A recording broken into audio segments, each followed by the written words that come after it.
A'udzubillahi minasyaitonirrajim. Bismillahirrahmanirrahim. Assalamualaikum warahmatullahi wabarakatuh. Maayong gabi sa ato ang tanan.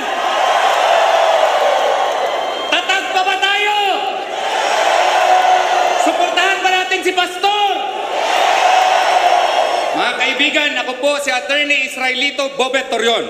Ako po ang official spokesperson ng ating pinakamamahal na Senator Apollo Kibuloy. Bakit natin piliin si Pastor? Si Pastor ay anak po ng mahihirap. Galing po siya sa kahirapan. Kaya nahiintindihan po niya ang kahirapan. Natao siya doon sa kung saan ang bukid na tinatawag na Tamayong Kalinan, Davao City.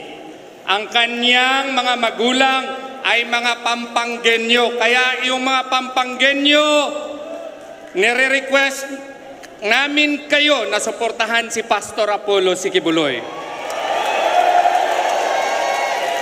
Galing siya sa kahirapan, kaya nga po, maski bigas at pagkain noong bata pa siya, ay mahirap po. Nag-aral siya doon sa parang Maguindanao, kaya yung mga kaibigan natin, salam, na mga Muslim, suportahan natin si Pastor. Naging scholar po siya sa Bible School at siya po ay itinataguyod ang kanyang sarili hanggang nagtapos po ng theology. Ganyan po ang ating pinakamamahal na Pastor Apollo Kibuloy. At dahil po sa kanyang mga gawaing mabuti noong 1985, itinayo niya ngayon ang Kingdom of Jesus Christ. Mula sa 15 lamang na miyembro, tingnan niyo po kung gaano na kadami ngayon ang mga miyembro ng Kingdom of Jesus Christ. Present po ito sa buong mundo. At ngayon po ay isa sa pinakarespetado na religious organization sa buong mundo po. Galing po ito sa kahirapan, but right now, it is one of the most improved religious organization in the country and in the world today. Si Pastor Apollo Kibuloy ang nagtayo ng Jose Maria College na isa na pong sikat na eskwelahan dito sa ating mahal na bansa. Kaya nga kami, we are trying our best now to raise money. Bakit po? Kasi ang JMC College Law School po, naging qualifier, isa po sa 6 na colleges and universities na nag-champion sa Asia Pacific at ipadala po kami sa Oxford University sa England. Bakit po nangyari yan? Nangyari yan dahil sa inspirasyon na binigay ni Pastor Apollo Kibuloy sa amin. Ang problema lamang namin, kasi lahat po ng mga bank deposits po ng mga korporasyon ni Pastor at saka pati na nga po sa akin ay freeze po, sinara po. Ganyan po ang aming situation ngayon. Pero alam namin na kaya namin yan sa panalangin lamang ni Pastor Apollo Kibuloy. Siya po ang nagtayo ng napakasikat na ngayon na SMNI, di ba po? Ang SMNI lamang ang nagtulong ni Presidente Rodrigo Duterte noong nakaraang eleksyon at saka yang presidente natin ngayon na nakalimutan na ata niya ang tulong ng ating mahal na pastor. Nagkaroon ata ng amnesia ang ating presidente ngayon sa tulong ni Pastor Apollo C. Quiboloy. Tinayo rin ni Pastor Apollo C. Quiboloy ang Suara Sug. Tinayo niya ang Keepers Club International. Tinayo niya ang Children's Joy Foundation. At iba-iba pang organisasyon na nandito sa Pilipinas at mag-iba sa ibang bansa. Yan po si Pastor Apollo C. Quiboloy. Meron siyang kaibigan. Hindi lamang kaibigan, kundi para na niyang kapatid. Tinulungan niya noong eleksyon at naging presidente ang ating pinakamamahal na Presidente Rodrigo Duterte. Dahil po sa kanyang suporta ng ating pinakamamahal na Presidente Rodrigo Duterte at sa kanyang anak, ang ating Vice Presidente Sara Zimmerman Duterte. Alam na po ninyo kung anong nangyari sa KOJC at sa kay Pastor Apollo C. Quiboloy. Ginawa siyang poster boy ng political harassment of the present administration. Binuhay ang patay na kaso at ngayon siya po ay nakakulong at nagkasakit pa, pero sa awa ni Allah subhanahu wa ta'ala, ngayon po ay recovering na si Pastor.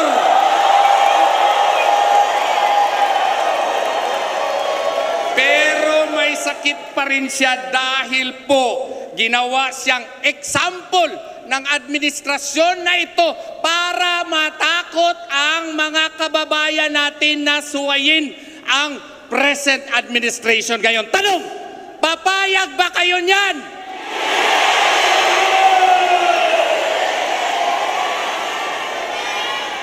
Kaya nga, from the bottom of our hearts, kailangan natin bigyan ng nakakabinging suporta si Pastor Apollo C. Quiboloy.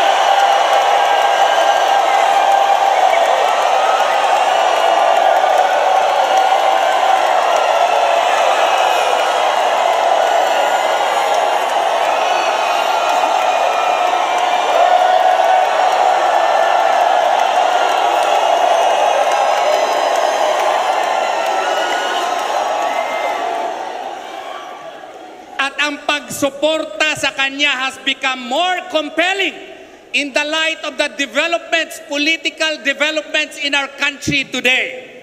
Why? Because of the ongoing impeachment complaint that has been filed against our beloved Vice President Sara Duterte, it has become incumbent upon us to give a deafening support not only to Pastor Apollo C. Quiboloy, pero lahat na ng mga iniindorsong kandidato ng ating mahal na presidente, Sir Rodrigo Duterte. Pwede ba yan? Suportahan natin si Pastor Apollo C. Quiboloy, pero suportahan din natin si Senator J.V. Hinlo. Suportahan din natin si Kuya Ipe Salvador. Pwede ba yan?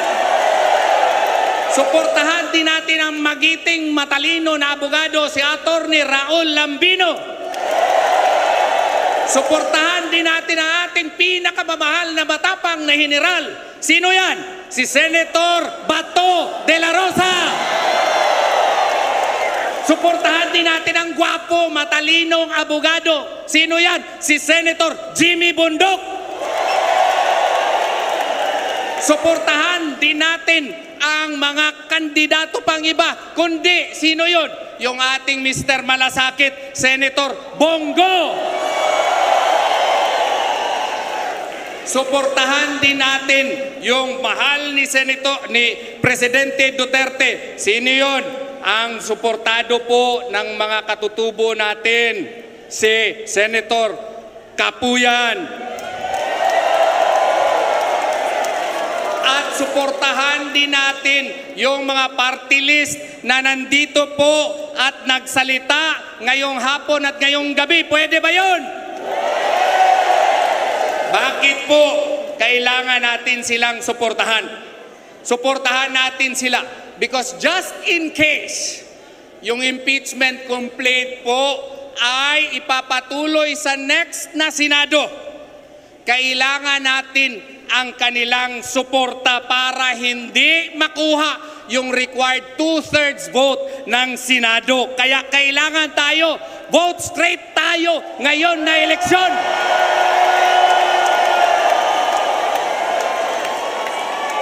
Pero ang tanong, attorney, bakit namin suportahan si Pastor? Ano bang mga panukala niya na isusuporta niya para sa ating mga taong bayan? Isasabi po ni Pastor yan, pero ito po ang mga importante. Una, magtalaga siya ng batas, ang tawag Comprehensive Social Protection Bill. Meron ng batas ngayon, Republic Act 11310 or Social Pension and Indigent Senior Citizens Act. Pero po ang batas na ito, ang objective po nito is to rationalize ayuda system. Yung ayuda ngayon kasi, wala pang klarong batas yan. Kaya kung sinong bibigyan ng mga ayuda, yung mga lakas sa kapitan, lakas ng congressman, lakas ng mayor, di ba po? Ginagawa po ang ayuda ngayon as a political tool of the present administration, not only to influence voters, but to coerce voters to support their candidates. Di ba tama po? Kailangan po dito sa panukalang batas ni Pastor, i-rationalize ito. Kailangan ang parameters dito na nakasaad na sa batas kung sino ba talaga ang poorest of the poor. Kasi itong mga poorest of the poor ang kailangan talaga ng ayuda ng ating gobyerno. Di ba tama po? Walain dapat yung mga palakasan sa politiko para po yung mga poorest of the poor talaga ang maaayudahan. Ang gusto nga ni Pastor, pag ma-identify ito, dapat may publication requirement din. Pwede makuha ang listahan. Hindi naman ipapublish kasi nakakahiya yon. Kung gusto mo makakuha ng listahan, pwede, available yon. Bakit? Kay para meron ding remedy. Yung driver ng kapitan, yung kanyang kabit na naging ayuda na, o yung kanyang mga girlfriends, pwede rin questionin doon sa korte para magkaroon ng summary hearing. At kung ma-prove na wala siyang karapatan, pwede siyang tanggalin at palitan. Di ba maganda po? Gusto rin niya na merong regular assessment ng mga beneficiaries. At saka gusto niya holistic ito. Merong healthcare at meron ding housing. Yun ang gusto ni Pastor. Gusto rin niya magkaroon ng trabaho ang ating mga walang mga trabaho. Yun ang gusto ni Pastor. Katulad po sa Kingdom of Jesus Christ, lahat po, halos lahat ay may trabaho kung full-time ministry worker ka. Di ba tama po? So, dito po sa batas na ito, sa iyang ikukumpuni, kung siya ay iyong pipiliin na maging senador, siya po ay sisiguraduhin na nandun sa batas ang paggawa ng trabaho at bigyan ng tax incentives po ang mga korporasyon na gagawa po nito doon sa mga kabukiran at maging dito po sa syudad. Ang mangyayari nito, marami pong magkakatrabaho. Gusto rin niya ni Pastor na mayroong microfinance support bill para yung gustong magnegosyo, meron po silang kapital para ito inegosyo. At kung may negosyo yung tao, pwede na silang makapagbibigay ng trabaho. Ano pa? Gusto rin ni Pastor na yung OFW, Overseas Filipino Workers, ay suportahan. Paano? Kung pupunta kayo sa Hong Kong, pupunta kayo sa Saudi Arabia, meron pong mga police attaché, meron pong diplomatic attaché. pero kulang ata ng medical and legal attaches. Ang problema po nila ay kailangan sila ng suporta na legal at medical po.